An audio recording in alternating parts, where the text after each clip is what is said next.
नमस्कार बच्चों। हिंदी कक्षा में आपका फिर से स्वागत है। मैं आशा करती हूँ आप सभी घर पर होंगे और सुरक्षित होंगे।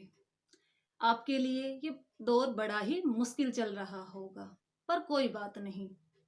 अब हम इस दौर में डरने की बजाय थोड़ी थोड़ी अपनी स्टडी कर रहे हैं। यही आपके लिए काफी अच्छी बात है। तो चलिए आज हम ज्ञान सागर के पाठ 3 निर्मला साप और सयाल के बारे में पढ़ेंगे। निर्मला साप और सयाल एक कहानी है जो मुख्य रूप से 3 केंद्र बिंदुओं के इर्द गिर्द ही घूमती है। इन 3 बिंदुओं में मुख्य जो है वो निर्मला और सयाल है। जो उनकी दोस्ती है उसके बारे में इस कहानी में बताया गया है कि अत्यधिक गुण कई बार हानिकारक हो जाते हैं। तो ये जो सारी कहानी है इसमें साहस, ईमानदारी, वीरता और पछतावे का दिखाया गया है। तो इन सारी बातों को जानने के लिए हमें इस रुचिकर कहानी को पढ़ना होगा और समझना होगा। तो चलिए बच्चों, अब हम इस रुचिकर कहानी को पढ़ते हैं जिसकी लेखिका सिमरून श्रीवास्तव जी है। इन्होंने बड़ी ही अच्छी कहानी लिखी है, लेकिन इस कहानी को समझने के लिए आपको अपना ध्यान इस कहानी में लगाना होगा, एक तरह से इस कहानी में रम जाना होगा। तो चलिए अब हम इस पाठ को शुरू करते हैं। तो बच्चों देखिए, निर्मला को अपनी सहेलियों में सयाल लहनू भाई भोया बहुत बुरी लगती थी। उसकी बहुत सारी सहेलियां थी निर्मला की, लेकिन उसमें से उन्हें सयाल सबसे बुरी लगती थी। सयाल के पिता का नाम लहनू भाई भोया था। सयाल के व्यवहार और गुणों की सभी प्रशंसा करते थे। निर्मला भला सयाल की तारीफ कैसे सह पाती, अर्थात तारीफ किसी की भी हो, दूसरा अगर उस तारीफ में अगर समझदार है या एक तरह से उसका व्यवहार अच्छा है तो उस तारीफ को सहन कर लेता है। पर निर्मला तो सयाल से जलती थी, तो उसकी तारीफ उसे सहन ही नहीं हो रही थी। लोग सयाल की माँ से कहते, कलगी बेन तुम्हारी लाडली बड़ी होनहार है, उसकी प्यारी सी मुस्कान सबको खुश कर देती है। प्यारी सी मुस्कान, निर्मला चिढ़कर बुदबुदाती, दांत निकाले रहती है और लोग कहते हैं प्यारी सी मुस्कान। लेकिन निर्मला मन ही मन तो यह मानती थी कि सयाल की मुस्कान बहुत प्यारी है। चाहे ऊपर से वो कितना ही जलती हो, लेकिन उसे पता था कि सचमुच में ही सयाल की मुस्कान बहुत प्यारी है। जब वह हंसती है तो उसका अंडाकार चेहरा खिल उठता है, आंखों में चमक आ जाती है, उसकी छोटी पतली नाक ऊपर को उठ जाती है और उसके गालों में 2 छोटे छोटे गड्ढे दिखने लगते हैं। ये सयाल के सारे गुण थे। एक तरह से उसके चेहरे पे उभरने वाले जो भाव थे, जो गुणों में मिलके और उसके व्यवहार को और ज्यादा अच्छा बना देते थे। सयाल की मुस्कान तो मोहक थी, किंतु उसकी पोशाक उतनी आकर्षक न थी। अर्थात मुस्कान से ही नहीं, कहने का अर्थ है कि वेशभूषा भी हमारे व्यक्तित्व में एक स्थान रखती है। तो सयाल की सिर्फ मुस्कान सुंदर थी, लेकिन उसके पास उतने कपड़े अच्छे नहीं थे। पैबंद लगे कपड़ों से उसकी गरीबी झांकती थी, अर्थात उसके जो कपड़े फटे हुए थे उस पे दूसरे कपड़े के टुकड़े लगा के वो उन कपड़ों को पहनती थी। इससे उसकी गरीबी छलकती थी। उसके हाथ में पड़ी चूड़ियां भी उतनी सुंदर न थी जितनी निर्मला की चूड़ियां थी। यह भी सच है कि गुजरात के उस छोटे से आदिवासी गांव बरटाद में इतनी सुंदर गले की माला किसी और के पास न थी जैसी निर्मला के पास थी, क्योंकि निर्मला के पास इतनी सुंदर मोतियों की माला थी कि वहां और किसी के पास ऐसी माला नहीं थी। सयाल बुद्धि और विवेक में भी निर्मला से आगे है। निर्मला इसलिए भी सयाल से चिढ़ती है। यहाँ पे सयाल के गुणों का विवरण किया जा रहा है। एक से एक उसमें गुण भरे थे और ये सारे क्या थे, निर्मला को जलाने में अहम भूमिका निभाते थे। सयाल को स्कूल जाना अच्छा लगता है और निर्मला हरदम इस मौके की ताक में रहती है कि स्कूल छोड़कर खेतों में जाने को मिल जाए। निर्मला निर्मला झोपड़ी के अंदर से उसकी माँ पुकारती है, अरे 8 बज गए, धूप चढ़ाई और मवेशियों को चराने ले जाने वाला कोई नहीं है। मवेशी मतलब गाय बैल, कि आज घर पे कोई नहीं है तो तुम ही बेटा इसको मवेशियों को चरा लाओ। जा बेटा जा, आज तो चरा ला, स्कूल किसी और दिन चली जाना। निर्मला खुशी से उछल पड़ी। निर्मला को क्या चाहिए था, वो तो वैसे स्कूल जाने से घबराती थी, तो उसे तो खुशी मिल गई और वो एकदम से उछल पड़ी और मवेशियों को हाँकते हुए गांव के धूल भरे रास्ते पर चल पड़ी। कुछ फलांग की दूरी पार करने के बाद निर्मला जंगल की ओर मुड़ गई। फलांग 220 गज, ठीक है, तो 220 गज की दूरी पार की तो तभी निर्मला जंगल की ओर मुड़ गई। वहां कुछ ही दूरी पर थोड़ी सी खुली हुई जगह थी जहां मवेशी आराम से चराए जा सकते थे। अचानक ही वह जोर से गुस्सा होकर बड़बड़ाई। कारण यह था कि जिस बरगद के पेड़ की छाया में उसका अड्डा था, आज कोई बैठा था। अड्डा, यहाँ पे जो ये अड्डा शब्द आया, कहने का अर्थ है कि हम जहाँ पे डेली बैठते हैं या कोई काम करते हैं, हम उसमें उस चीज को अपना समझने लग जाते हैं। तो एक तरह से जिस पेड़ की छाया में निर्मला हमेशा बैठती थी, उसके पशु चरते रहते थे, तो वो अपने उस जगह को अपना अड्डा मानती थी। तो वहां आज कोई बैठा था। पेड़ के तने से टिकी पीठ देखकर ही वह समझ गई कि ये सयाल है। गायों की घंटियों की आवाज सुनकर सयाल ने इधर उधर देखा। वह निर्मला को देखकर बड़ी बड़ी खुश हुई और हाथ हिलाकर उसे बुलाने लगी। ए निर्मला, इधर आ जा छाया में। लेकिन सयाल की उपेक्षा करती हुई निर्मला थोड़ी आगे बढ़ गई। अर्थात उसने सोचा कि सयाल बुला रही, लेकिन वो उसकी तरफ ध्यान नहीं दिया। निर्मला के मवेशी नरम घास खोजने के लिए बिखर गए। जो मवेशी थे, पशु थे, वो इधर उधर घास को खोजने के लिए जहां घास देखी उस तरफ वो चले गए। निर्मला इधर उधर देखकर सोचने लगी कि वह किधर जाकर बैठे। आखिर उसने एक झाड़ी देखी जिसकी छाया में वह बैठ सकती थी। वह घुटनों के बराबर ऊंची घास के बीच में से होती हुई वहां पहुंच गई। निर्मला को एक बार फिर सयाल ने पुकारा, लेकिन निर्मला ने उस ओर कोई ध्यान न दिया। फुश! अचानक यह फुफकार सुनकर निर्मला के प्राण सूख गए। अर्थात 84 फुफ की आवाज आई और निर्मला बहुत डर गई। उसने मुड़कर देखा, एक दैत्याकार अजगर सांप उसकी ओर जलती आंखों से घूर रहा था। वह 12 फीट से भी ज्यादा लंबा था। वह निर्मला के इतने नजदीक था कि वह वहां से भागने का साहस भी न कर सकी। वह चीखना चाहती थी, पर भय के कारण उसकी घिंगी बंद गई थी, अर्थात गले से आवाज ही नहीं आई। सामने अगर कोई ऐसी चीज देख ले तो अपने आप ही हमारी घिंगी बन जाती है, डर के कारण गले से आवाज नहीं निकलती। अचानक सांप उछला। अब वह बड़े गुस्से से फिर फुफकारा। निर्मला ने अपनी जिंदगी में ऐसा भयानक दृश्य न कभी देखा था, न कभी सुना था। अचानक अजगर का सिर आगे को बढ़ा और साथ ही साथ उसने अपनी पूंछ भी उठाई। पलक झपकते ही निर्मला का घुटना उसकी कुंडली में फंस चुका था। कुंडली यहाँ कि वो गोल गोल घूम गया था उसके पैर की तरफ और उसमें कुंडली मार ली थी। तो जो निर्मला का घुटना था वो उसकी कुंडली में फंस गया था और उसने अपने जबड़ों से निर्मला का पंजा पकड़ लिया था।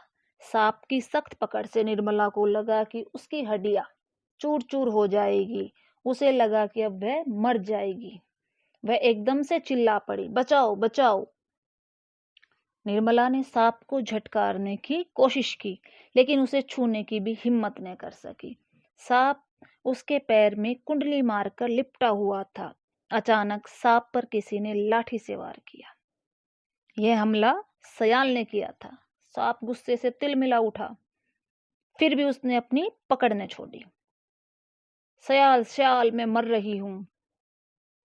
सयाल को निर्मला बुला रही है कि सयाल मैं मर रही हूं। इसकी पकड़ टाइट होती जा रही है। जो अजगर की पकड़ है वो इतनी मजबूत हो रही है कि मेरी हड्डियां टूटने वाली है और मैं मर रही हूं। सयाल कह रही है कि कुछ नहीं होगा, घबराओ नहीं, और बड़ी निर्भीकता से सांप की कुंडली खोलने में लग गई। अर्थात वो बिल्कुल निडर होकर सांप की कुंडली खोलने की कोशिश करने लगी। मुझे इसका जहर चढ़ रहा है, निर्मला चिल्लाई। निर्मला ने कहा, जल्दी करो, ये मुझे खा जाएगा, इसका जहर मेरे ऊपर चढ़ रहा है। अरे यह अजगर है, इसके जहर नहीं होता।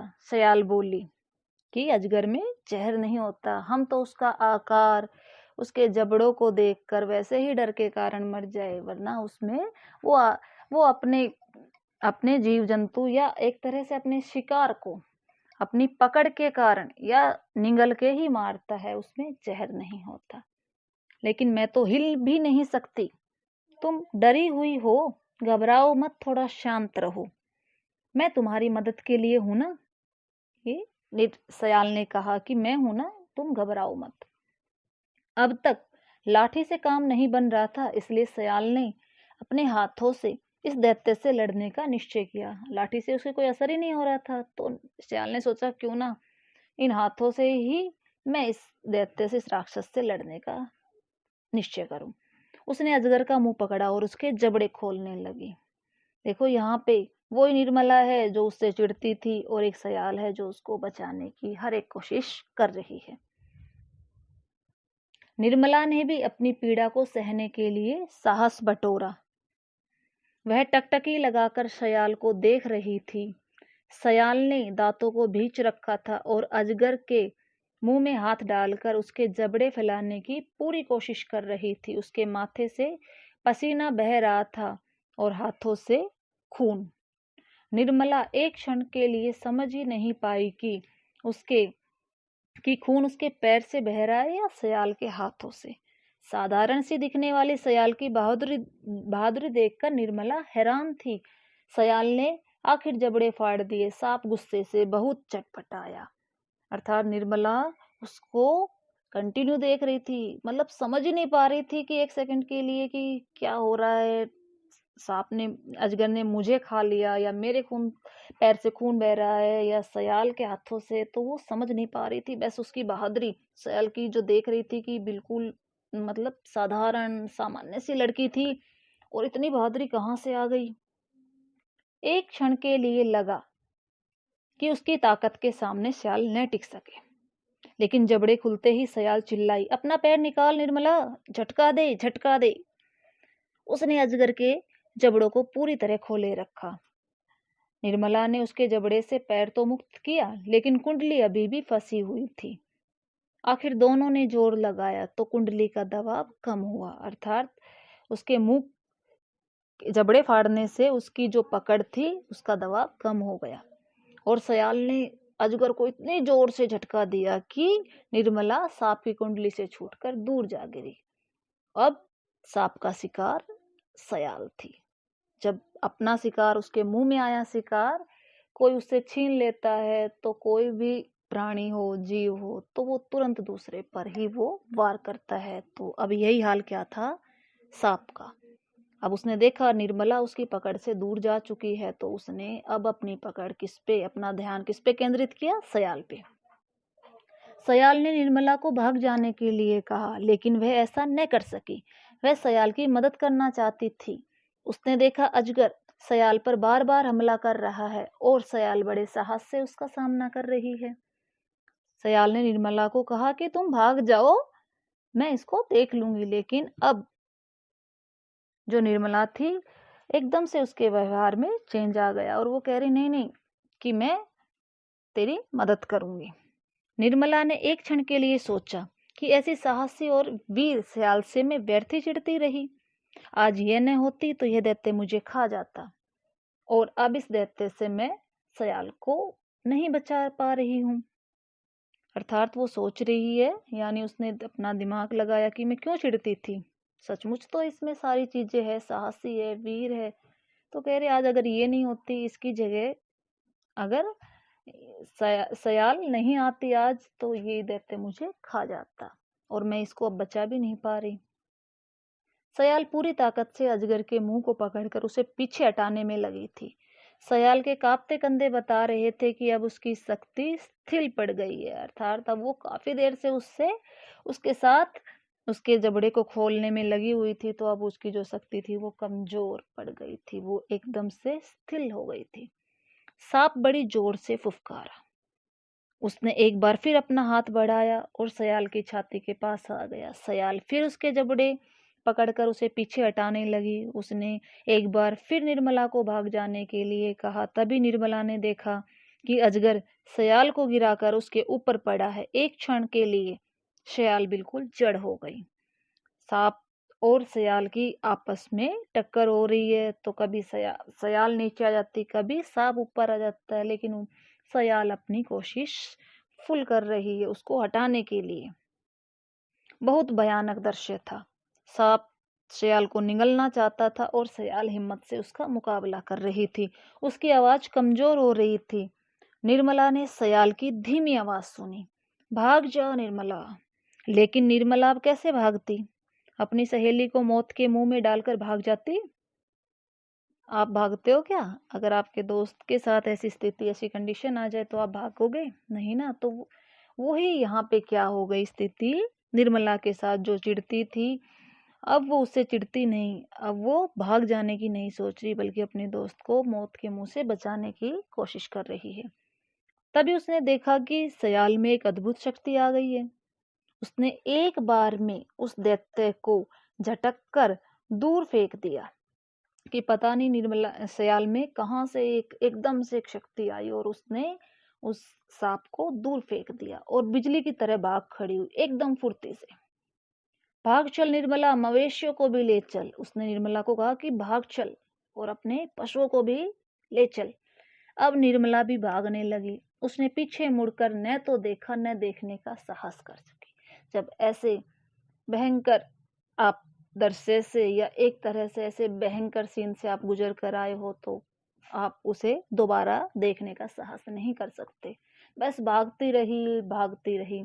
कुछ देर बाद पीछे पीछे सयाल भी आ गई और निर्मला का हाथ पकड़कर दौड़ने लगी। वे दौड़ती रही और वहां जाकर रुकी जहां मवेशी शांति से चर रहे थे और कोई खतरा नहीं था।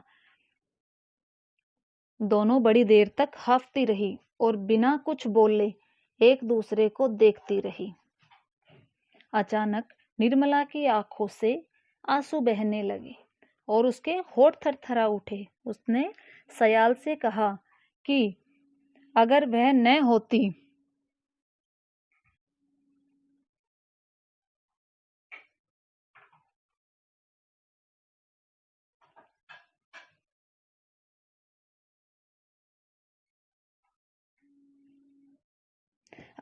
अगर वह नहीं होती तो सांप उसे मार डालता। सयाल ने उसे धैर्य बंधाया और कहा सब ठीक हो जाएगा। निर्मला ने सयाल को इस तरह देखा जैसे आज वह पहली बार उसे पहचान पाई हो। निर्मला ने कहा, सयाल, मैं तुम्हें अपनी मोतियों की माला भेंट में देना चाहती हूँ। अब निर्मला को रियलाइज महसूस हो चुका था कि वो जिससे जलती थी, चिढ़ती थी, ईर्ष्या करती थी, उसने उसकी जान बचाई। तो कह रही आज उसे पहली बार एहसास हुआ है कि मैंने तेरे को पहचान लिया। निर्मला ने कहा, सयाल, कि मैं तुम्हें मोतियों की माला देना चाहती हूँ। लेकिन क्यों? सयाल बोली, लेकिन क्यों? अगर मैं तुम्हारी जगह होती तो तुम भी तो मेरी मदद करती कि मैंने कोई ऐसा काम नहीं किया जिसके लिए तुम मुझे मोतियों की माला देना चाहती हो। अगर मेरी जगह तुम होती तो तुम भी यही करती। निर्मला ने शर्म से अपना सिर झुका लिया। निर्मला को अब अपनी गलती का एहसास हो गया, उसको पछतावा हो गया और उसने अपने गले से माला उतारकर सयाल को देते हुए कहा, तुम इसे ले लो। यह तुम्हारे इस स्नेह की याद दिलाएगी कि हमारी जो दोस्ती है, मित्रता है, कम से कम उसी कारण से आप इसे ले लीजिए और यह हमारी और तुम्हारी मित्रता की स्नेह की निशानी होगी। सयाल बड़ी देर तक निर्मला की आंखों में देखती रही। फिर उसके थके पीले चेहरे पर अचानक एक सुखद मुस्कान फैल गई और वह भाव भरे स्वर में बोली, लूंगी, जरूर लूंगी। सयाल ने निर्मला को देखा कि शायद ही अब इसको अपनी गलती का एहसास हो गया है और उसके थके जो सांप से लड़ाई कर करके जो उसका जो चेहरा था वो पीला पड़ गया था, थक गया था और उस पे एक मुस्कान फैल गई और उसने फिर भाव भरे स्वर में कहा कि हाँ, क्यों नहीं, मैं इसको लूंगी। तो आपने बच्चों इस कहानी को पढ़ा। इस कहानी को पढ़कर हमें यह सीख मिली कि अगर कोई हमसे अधिक गुणवान हो तो हमें उससे चिढ़ना या नफरत नहीं करनी चाहिए, बल्कि हमें उसकी तरह बनना चाहिए। हमें किसी के साथ अच्छा व्यवहार, अगर हम किसी के साथ अच्छा व्यवहार करते हैं तो हमें बदले में अच्छा व्यवहार ही मिलता है। हमें किसी के बारे में कभी बुरा नहीं सोचना चाहिए। ठीक है बेटा, तो आज के लिए इतना ही। धन्यवाद।